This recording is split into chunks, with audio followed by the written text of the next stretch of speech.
Honesty always pays. In a small town, there lived two peddlers who sold pearl trinkets. One was honest, while the other was a dishonest crook.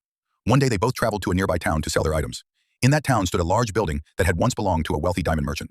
After the merchant lost his fortune, many family members died. Only a girl and her grandmother survived in the family, who did small jobs for living. The greedy peddler arrived at their home, shouting, "Pearl trinkets for sale!" The young girl heard him and asked her grandmother, "Please, buy me a trinket." The grandmother replied, "We were very poor, dear. We can barely afford food. How do we buy a pearl trinket?" Then the girl remembered an old bowl. "Look, Grandma," she said excitedly, "let's try to trade it for something nice." This bowl had once belonged to her grandfather and had been forgotten among old things after he passed away. The bowl had been unused for a long time, so it was quite dirty and black. The grandmother looked at it and did not realize it was made of gold. Thinking it might be valuable, she decided to show it to a peddler. He examined the bowl and scratched the bottom with a needle. He realized it was real gold, worth a lot of money.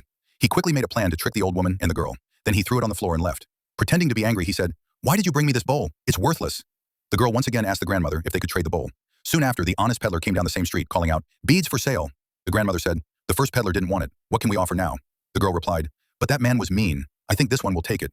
The grandmother agreed and invited the honest peddler inside. When he saw the bowl, he instantly recognized its true value. "I can't take it for my beads. My entire stock isn't worth as much." He then told the grandmother, "This bowl is worth thousands of rupees."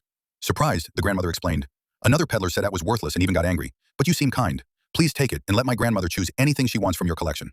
The honest peddler gave them everything he had, 400 rupees, some goods as well, worth another 400 rupees in exchange for the bowl, and then he left. After some time, the greedy peddler returned, pretending to be interested in the bowl again. He asked the grandmother to show it to him, claiming he would make an offer. The grandmother replied angrily, "You cheat! You said our bowl was worthless. We are glad we didn't agree to a deal with you. Another peddler informed us of its true value, and we are pleased with what we received." Hearing this, the greedy peddler became furious, shouting, "I've been robbed of my golden bowl!"